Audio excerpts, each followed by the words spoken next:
Assalamualaikum warahmatullahi wabarakatuh. Alhamdulillah, hari ini kita kembali lagi di pertemuan pertama melanjutkan dari rutinitas kita di siang hari ini. Insya Allah kita akan membahas materi mengenai tadabbur ad-duha. Teman-teman yang dirahmati Allah, sebagaimana yang kita ketahui bahwa Quran surat ad-duha merupakan surah ke-93 dan terdiri dari 11 ayat dan termasuk dalam surat Al-Makkiyah, diturunkan di kota Mekah. Insyaallah teman-teman yang sudah rutin mengerjakan sholat duha sangat familiar dengan Quran surat ad-duha, sebagaimana yang biasa teman-teman ungkapkan ataupun baca di ketika sholat duha. Insyaallah ketika teman-teman membaca sholat duha surat ad-duha ini, teman-teman sekaligus mentadabburinya. Mari kita baca bersama-sama. A'udzu billahi minasy syaithanir rajim. Bismillahirrahmanirrahim. Wadduha wallaili idza saja ma wadda'aka rabbuka wa ma qala walal akhiratu khairul laka minal ula wala sawfa yu'tika rabbuka fatarda alam yajidka yatiman fa'awa wa wajadaka dhallan fahada wa wajadaka ailan fa'aghna fa'ammal yatima fala takhar wa ammas sa'ila fala tanhar wa amma bi ni'mati rabbika fahaddis. Shadaqallahul azim. Artinya, dengan menyebut nama Allah yang Maha Pengasih lagi Maha Penyayang. Demi waktu duha, ketika matahari naik sepenggalan, dan demi malam apabila telah sunyi, Tuhanmu tidak meninggalkan engkau Muhammad dan tidak pula membencimu. Dan sungguh, yang kemudian itu lebih baik bagimu daripada yang permulaan. Dan sungguh, kelak Tuhanmu pasti memberikan karunia-Nya kepadamu sehingga engkau menjadi puas. Bukankah Dia mendapatimu sebagai seorang yatim, lalu Dia melindungimu?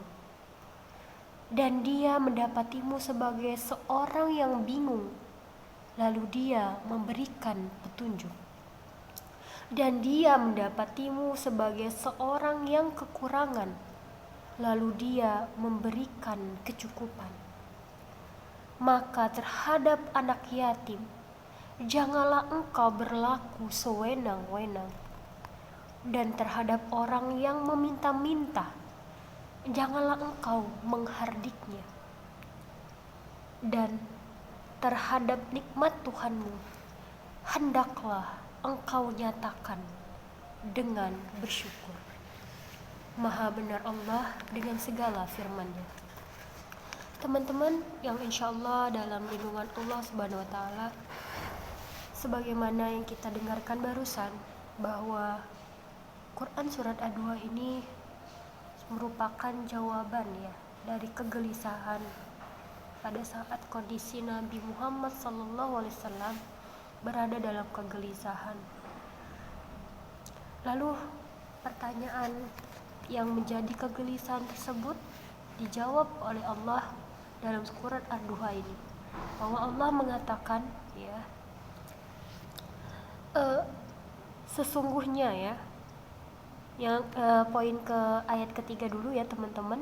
Tuhanmu tidak meninggalkan engkau Muhammad dan tidak pula membencimu. Di bawah Allah benar-benar memberikan penegasan di Quran surah Ad-Duha ini kepada Nabi Muhammad SAW bahwa Allah tidak meninggalkan ya, dan tidak pula membenci, karena ada suatu perkara pada masa itu Rasulullah itu merasa cemas, merasa khawatir, maka turunlah Quran surat Ad-Duha ini untuk menegaskan bahwa langsung dibilang sungguhnya ya, Tuhanmu tidak meninggalkan engkau dan tidak pula membencimu. Jadi ini penegasan bahwa Allah tetap senantiasa mendukung Nabi Muhammad SAW, dan sungguh yang kemudian itu lebih baik bagimu daripada yang permulaan. Jadi situasi tersebut sebenarnya baik bagi Rasulullah SAW ya, dibanding dengan permulaannya. Dan sungguh kelak Tuhanmu pasti memberikan karunia-Nya kepadamu sehingga engkau menjadi puas. Maka ketika Rasulullah berada dalam kondisi yang khawatir, cemas, Allah berikan sebuah pernyataan bahwa Allah akan memberikan karunia-Nya sehingga Rasulullah itu menjadi lapang, menjadi puas ya. Lalu dipertegas lagi, bukankah Dia, maksudnya Allah, mendapatimu sebagai seorang yang yatim? Pada saat kondisi Rasulullah masih kecil, beliau itu dalam keadaan yatim, namun lalu Dia melindungimu. Allah melindungi Rasulullah dengan dikirimkannya orang-orang baik di sekitar Rasulullah pada saat itu. Dan Dia, maksudnya Allah, mendapatimu sebagai seorang yang kekurangan, lalu Dia memberikan kecukupan.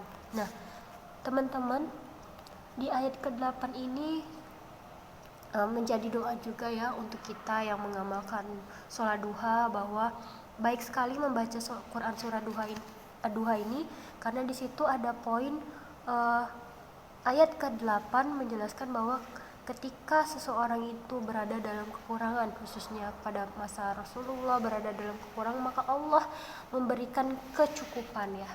Dicatat di sini kecukupan ya teman-teman, bahwa ketika kita merasa dalam kekurangan, yakinlah bahwa Allah akan memberikan kita kecukupan. Cukup bagi Allah itu akan cukup bagi kita. Cukup bagi Allah itu akan mengcover keperluan kita, kekurangan-kekurangan kita. Maka yakinlah ketika kita sering mengamalkan Quran surat Duha, ini salah satu ikhtiar kita untuk mendapatkan kecukupan dari Allah. Karena di dalam Quran surat Duha itu dijelaskan bahwa ketika seseorang ya mendapatkan seseorang dalam kekurangan, maka Allah akan memberikan kecukupan. Lalu ke surat yang ke-9, ayat ke-9 maksud saya, maka terhadap anak yatim janganlah engkau berlaku sewenang-wenang. Nah, ini termasuk perintah kalau kita tidak boleh bertindak sewenang-wenang, khususnya kepada anak yatim ya. Dan terhadap orang yang meminta-minta. Jadi pada saat kondisi orang sedang meminta-minta, janganlah engkau berlaku sewenang-wenang. Kita tidak diperbolehkan untuk berlaku sewenang-wenang terhadap orang yang meminta-minta. Kalaupun seandainya kita tidak mampu memberi, kita tetap menunjukkan etika yang baik dengan lemah lembut atau berkata yang halus. Tidak boleh berlaku kasar ataupun sewenang-wenang. Dan terhadap ya, atau apalagi menghardiknya itu berkata kasar, itu tidak boleh untuk orang-orang yang meminta-minta ini. Lalu yang terakhir, ayat terakhir, dan terhadap nikmat Tuhanmu hendaklah engkau nyatakan.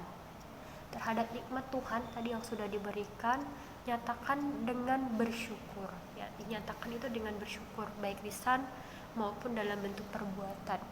Itulah tadi kenapa kita di Quran surat Ad-Duha ini sering kita bacakan ketika kita mengamalkan sholat duha, karena memang banyak sekali wasilah-wasilah ya yang ada di Quran surat Ad-Duha ini. Salah satunya itu adalah menjawab kekhawatiran kita. Kemudian sebagai doa ketika kita berada dalam kondisi kekurangan, maka kita minta Allah untuk memberikan kecukupan, dan cukup di mata Allah itu akan mengcover kekurangan-kekurangan kita. Dan begitu juga ada perintah untuk tetap menyayangi anak yatim, tidak sewenang-wenang kepada anak yatim. Lalu juga kita harus memberikan sopan santun kepada orang yang meminta, kita tidak boleh menghardiknya. Dan yang paling penting terhadap nikmat Allah, nikmat Tuhanmu, wa amma bi nikmati rabbika fahaddis, engkau nyatakan atau engkau tunjukkan dengan bersyukur. Baiklah teman-teman yang dirahmati Allah, itulah tadi sekedar sharing kita untuk mentadaburi Quran Surat Ad-Duha.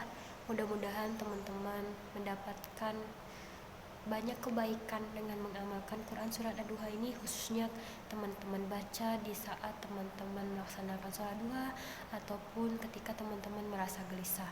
Karena bahkan seorang nabi pun ketika beliau merasa gelisah, Allah turunkan ya Quran Surat Ad-Duha ini untuk memberikan kelapangan di hati Rasulullah untuk menjawab kegelisahan Rasulullah.